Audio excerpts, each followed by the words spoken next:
اب دیکھیں قرآن کا عام قاعدہ ہے علیہ اللہ، لیکن قرآن میں لکھا ہے علیہ اللہ، یعنی گرامر کا عام قاعدہ ہے علیہ اللہ، لیکن پڑھا جا رہا ہے علیہ اللہ۔ اسی طرح وما انسانیہ الا الشیطان، اب عام قاعدہ جو نحو کے طالب علم جانتے ہیں یہ ہے وما انسانیہ، لیکن جو احمد یار صاحب ہیں، مفتی احمد یار صاحب جو بریلویوں کے بڑے عالم، وہ کہہ رہے ہیں کہ یہ بھی عام قاعدے کے خلاف ہے، ما انسانیہ ہے۔ اور تیسری مثال وہی دی ہے جو میں نے اپنے بیان میں دی تھی، لنسفعن بالناصیہ، تو یہ بھی انہوں نے مثال دی۔ اب میں پوری عبارت دوبارہ پڑھتا ہوں، مثلا علیہ اللہ ما انسانیہ لنسفعن وغیرہ۔ دوبارہ یہ عبارت پڑھ دیتا ہوں میں۔ یہ لکھتے ہیں بریلویوں کے عالم، بعض کلمات نحوی قاعدے کے خلاف معلوم ہوتے ہیں لیکن وہ پڑھے ویسے ہی جاتے ہیں جیسے کہ ثابت ہو چکے، مثلا علیہ اللہ ما انسانیہ لنسفعن وغیرہ۔ تو محترم نے بھی یہ فرمایا کہ نحوی قاعدے کے خلاف معلوم ہوتے ہیں، جبکہ میں نے کیا کہا تھا، بظاہر گرامر کے خلاف ہیں، بظاہر گرامر کے لحاظ سے غلط ہیں، تو میں نے تو پھر بھی بظاہر کا لفظ لگا دیا تھا۔ تو میں پھر بھی مانتا ہوں کہ میری غلطی تھی، مجھے بہت اچھی طرح سے ایکسپلین کرنا چاہیے تھا اور اسی وقت اپنے الفاظ سے رجوع کر لینا چاہیے تھا، لیکن بعد میں نے رجوع ریکارڈ کروایا، اس کی کیا وجوہات تھی، یہ بھی میری غلطی ہے، اس میں بغیر تعویل کے اس کو بھی اپنے کھاتے میں ڈالتا ہوں میں۔ لیکن اس عمل کو آپ گستاخی نہیں قرار دے سکتے، اگر آپ نے گستاخی قرار دینا ہے پھر بریلوی کے ان عالم کے عمل کو بھی اور ان کی عبارت کو بھی آپ گستاخی قرار دیں۔ اور میں نے تو ان الفاظ سے توبہ کر لی، ان عالم نے تو توبہ بھی نہیں کی، اب تک تو ہمارے پاس کوئی ایسا ریکارڈ نہیں ہے کہ انہوں نے الفاظ سے توبہ کی ہو۔ تو اصل مدعا میرا یہ ہے کہ نہ میرے الفاظ کو آپ گستاخی پر لے جا سکتے ہیں، نہ تفسیر نعیمی کے مصنف کے الفاظ، بریلوی عالم کے الفاظ کو آپ گستاخی قرار دے سکتے ہیں۔ آپ ان کے الفاظ کو بھی علمی غلطی قرار دے سکتے ہیں، میرے الفاظ کو بھی علمی غلطی قرار دے سکتے ہیں، یہ علمی غلطی قرار دینے پر ہمیں کوئی اعتراض نہیں ہے، لیکن آپ اس عمل کو گستاخی مت قرار دیں، کیونکہ اگر یہ ہے تو میں گستاخ ہوں تو پھر یہ بھی گستاخ ہیں، اور وہ تمام علماء گستاخ ہیں جنہوں نے اس علمی نقطے کو اس انداز سے بیان کیا ہے۔ دوسری روایت دیکھیں، عن ہشام بن عروة عن أبيه قال سألت عائشة عن لحن القرآن إن هذان لساحران، وعن قوله والمقيمين الصلاة والمؤتون الزكاة، وعن قوله والذين هادوا والصابئون، فقال يا ابن أختي هذا عمل الكتاب أخطأوا في الكتابة، رواه طبری في تفسیره جلد نمبر 1 صفحہ نمبر 18۔ علامہ طبری رحمہ اللہ تعالیٰ اپنی تفسیر کی جلد نمبر 1 صفحہ نمبر 18 میں لکھتے ہیں، اور یہ روایت مصنف ابن ابی شیبہ میں بھی ہے، فرماتے ہیں کہ عبداللہ بن زبیر جو حضرت عائشہ کے بھانجے تھے، انہوں نے سیدہ عائشہ رضی اللہ تعالی عنہا سے قرآن کی بعض آیتوں کے متعلق پوچھا، ظاہر ہے وہ آیتیں عام گرامر قاعدوں سے ہٹ کر تھیں، تو حضرت عائشہ رضی اللہ تعالی عنہا سے ان کی جب تفسیر پوچھی تو حضرت عائشہ نے فرمایا کہ یبن اختی، اے میرے بھانجے، ھذا عمل الکتاب اخطئوا فی الکتابہ، یہ کاتبوں کا عمل ہے جنہوں نے کتابت میں خطا کی ہے۔ تو یہاں بھی سیدہ عائشہ کا مطلب، خطا کا مطلب یہ نہیں ہے کہ سچی مچی میں غلطی کی ہے، وہ خطا یہ بیان کرنے کے لیے بتا رہی ہیں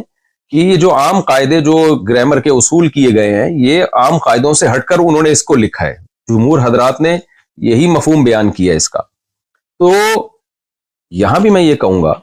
کہ کیا آپ سیدہ عائشہ کو بھی معاف نہیں کرو گے؟ آپ یہ کہو گے انہوں نے معاذ اللہ دعویٰ کیا کہ قرآن میں تحریف ہوئی ہے، قرآن کو غلط لکھا گیا ہے اور قرآن کی کتابت کے طریقے غلط تھے، یا علامہ طبری جو بڑے مفسر ہیں جن کو دیوبندی بھی مانتے ہیں، بریلوی بھی مانتے ہیں، اہل حدیث بھی بہت بڑا مفسر مانتے ہیں، آپ ان کو گستاخ قرار دیں گے کہ انہوں نے سیدہ عائشہ کا یہ قول نقل کیا اور پھر سیدہ عائشہ کو گستاخ نہیں، کیونکہ آپ لوگ تو کہتے ہیں گستاخ کو گستاخ قرار نہ دینا بھی گستاخی ہے، تو کیا ہے معاذ اللہ آپ ان سب کو گستاخ قرار دیں گے؟ ظاہر ہے آپ یہ کہیں گے کہ ایک چیز ہے جس کو یہ اپنے الفاظ میں بیان کر رہے ہیں، اور پھر میں بار بار بتاؤں یہ سب کا امت کا اتفاق ہے، میں مفسرین کے حوالے بھی دے سکتا ہوں اور میرے پرانے بیانات بھی مل جائیں گے اس پر، کہ گرامر قرآن کی محتاج ہے، قرآن گرامر کا محتاج نہیں ہے۔ اس زمانے میں عربی کے قواعد و ضوابط منضبط نہیں کیے گئے تھے، گرامر کو بعد میں وضع کیا گیا ہے، تو جو اکثر قاعدے اور کلیے جو انہوں نے وضع کیے ہیں تو قرآن کی بعض آیتیں ان اکثر قاعدوں پر منطبق نہیں ہوتی تھی، لیکن ان کی بھی بہت سے حضرات نے تعویل کی ہے، جیسے لنسفعن بالناصیہ میں عین کے بعد جو نون آ رہا ہے، تو نون میں بہت سے حضرات نے کہا ہے کہ یہ گرامر کے قاعدوں کے مطابق ہے، یہ گرامر کے قاعدے کے خلاف بھی نہیں ہے، مطابق اس لیے کہ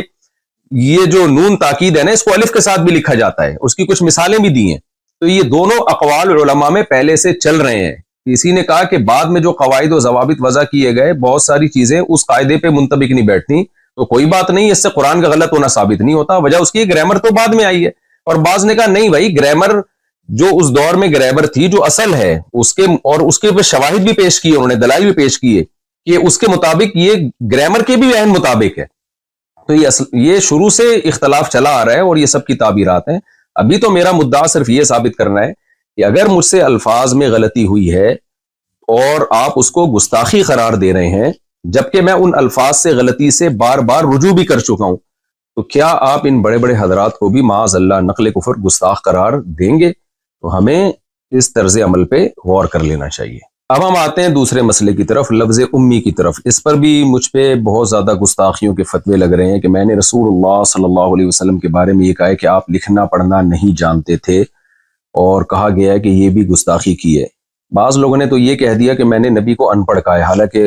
میں نے نبی صلی اللہ علیہ وسلم کی طرف ان پڑھ کے لفظ کی نسبت نہیں کی، اور میں اس لفظ نبی کی طرف ان پڑھ کے لفظ کی نسبت کو ادب کے خلاف سمجھتا ہوں۔ تو میں نے کہا ہے کہ آپ صلی اللہ علیہ وسلم لکھنا پڑھنا نہیں جانتے تھے۔ تو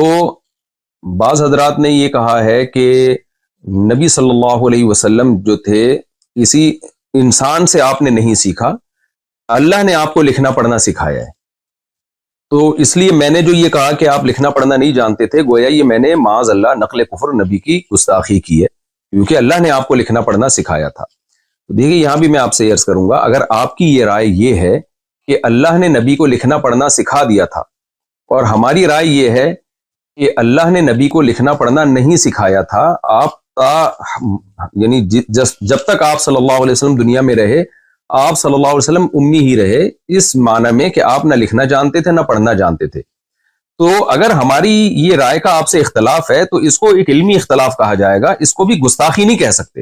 گستاخی آپ اس عمل کو جب کہیں گے جب ہم یہ دعویٰ کرتے ہیں کہ نبی لکھنا پڑھنا نہیں جانتے تھے، اور ہمارا مقصد اس سے معاذ اللہ نبی کی توہین ہو۔ ہم تو نبی کی تعظیم میں کہہ رہے ہیں کہ جو لکھنا پڑھنا نہیں جانتے تھے پھر بھی انہوں نے ساری دنیا کو لکھنا پڑھنا سکھایا ہے، ساری دنیا میں علوم بانٹے ہیں، یہی تو نبی کا معجزہ ہے۔ اور جتنے بھی علماء ہیں لفظ امی کو جب ایکسپلین کرتے ہیں تو ایکسپلین میں ان کی مراد تعظیم ہی